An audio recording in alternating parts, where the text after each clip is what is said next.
నా పేరు Srikanth. First time మీరు మన ఛానల్ చూస్తుంటే సబ్స్క్రైబ్ చేస్తారని మనస్ఫూర్తిగా కోరుకుంటున్నా. ఇక విషయంలోకి వెళ్తే మీ అందరూ తెలుసు కన్నా రజని. ఆమె ఆ సాక్షి కానీ లేకపోతే వైఎస్ఆర్సీపీ పార్టీకి అనుకూలమైనటువంటి ఛానల్లోకి వెళ్ళి డబ్బా కూతలు గుయ్యటం తప్ప నుంచి రియాలిటీగా అయితే దేనికి పనికిరాదు. ఇది వాస్తవ విషయం. ఎందుకంటే ఆ సాక్షిలో క్వశ్చన్ వాడే అడుగుతాడు, సమాధానం ఏమే చెప్తుంది.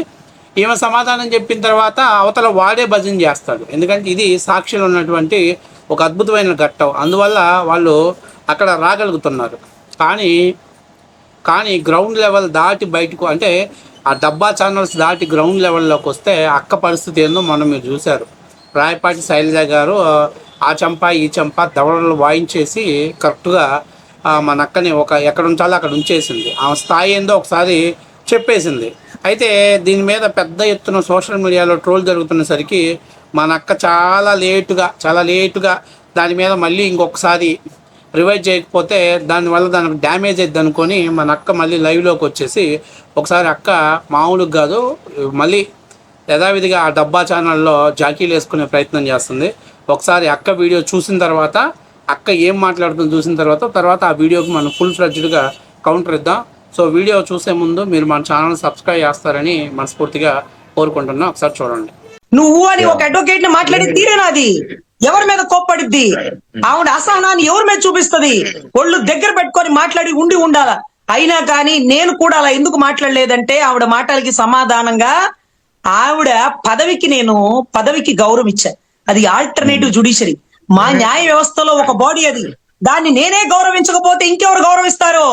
అని నువ్వు అన్నా దుర్భాషలాడుతున్నా డోంట్ టాక్ అంటూ నెగ్లిజెన్సీగా మాట్లాడుతున్నా సరే ఆవిడ పదవికి గౌరవించాను కాబట్టే ఒక్క మాట కూడా అక్కడ మాట్లాడకుండా ఆ గౌరవాన్ని కాపాడి అక్కడి నుంచి వెళ్ళిపోయానండి.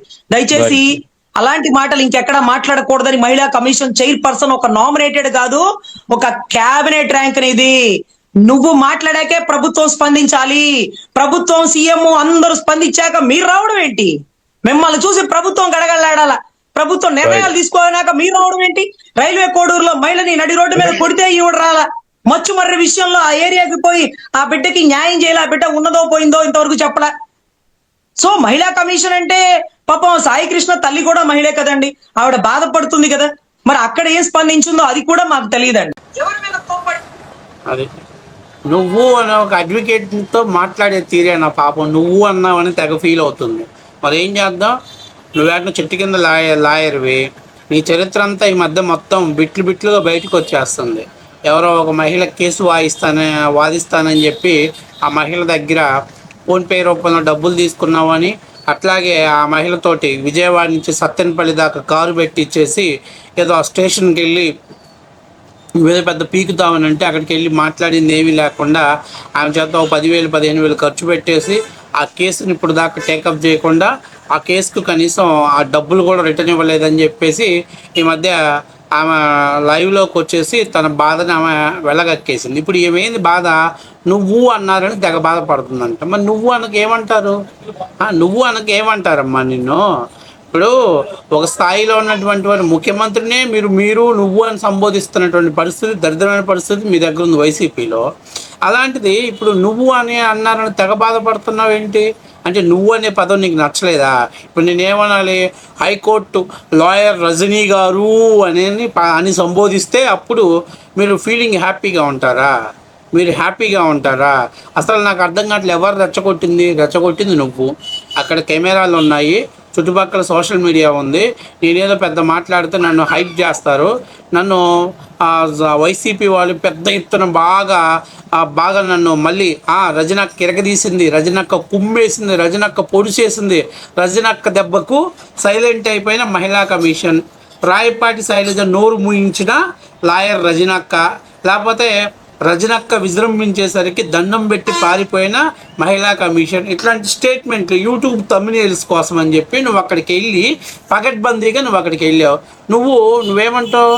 నేనేమడుగుతున్నానంటే సాయి కృష్ణ తల్లి కూడా మహిళేనన్నారు. నేను ఇప్పుడు ఆమెకు వచ్చిన ఇబ్బంది ఏం లేదు, కొడుకుని కోల్పోయారు.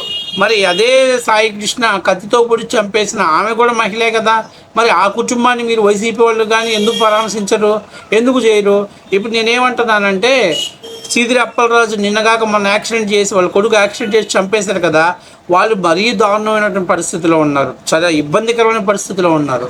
ఏం మీరు అందరూ చందాలు వేసుకొని పోయి ఒక 10 లక్షలు 15 లక్షలు ఆ కుటుంబానికి ఇవ్వచ్చు కదా.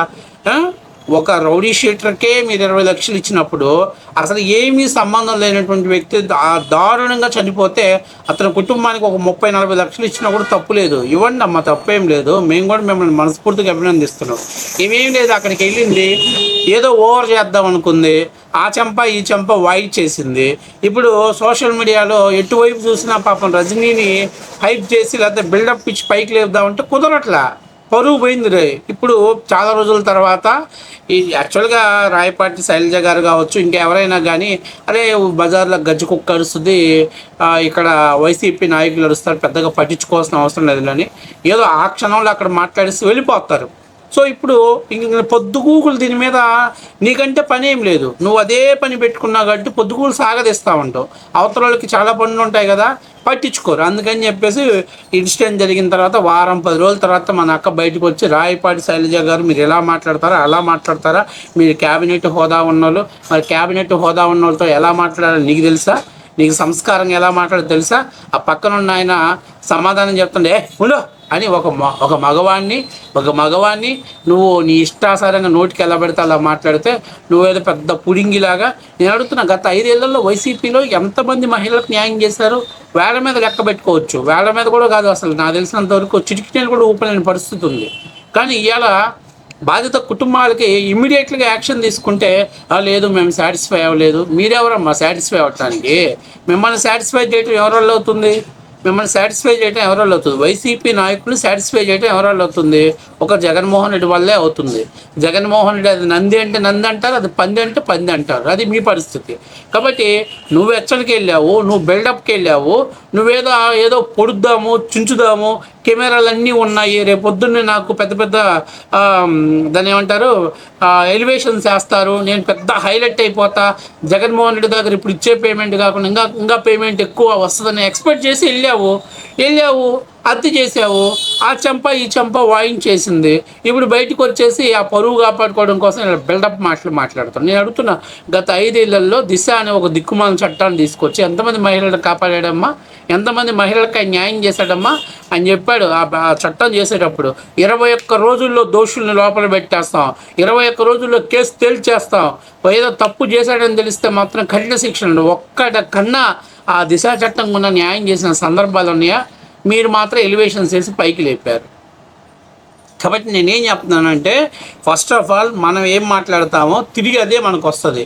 మనం ఏదో సోషల్ మీడియా ఉంది కదా, మన చుట్టూ ఏదైనా మాట్లాడితే చలామణి ఇదిలే, చెల్లుబాటు ఇదిలే అని చెప్పి బిల్డప్లకు పోతే ఆ దవడ ఈ దవడ వాయించడం అని సహజంగానే. ఇప్పుడు రాయపాటి శైలజ గారి చేతిలో మీకు భంగపాటు జరిగింది, దాన్ని కవర్ చేసుకోవడం కోసం ఇలా సోషల్ మీడియాలోకి వచ్చి ఏడుస్తున్నాం. అది వాస్తవ విషయం.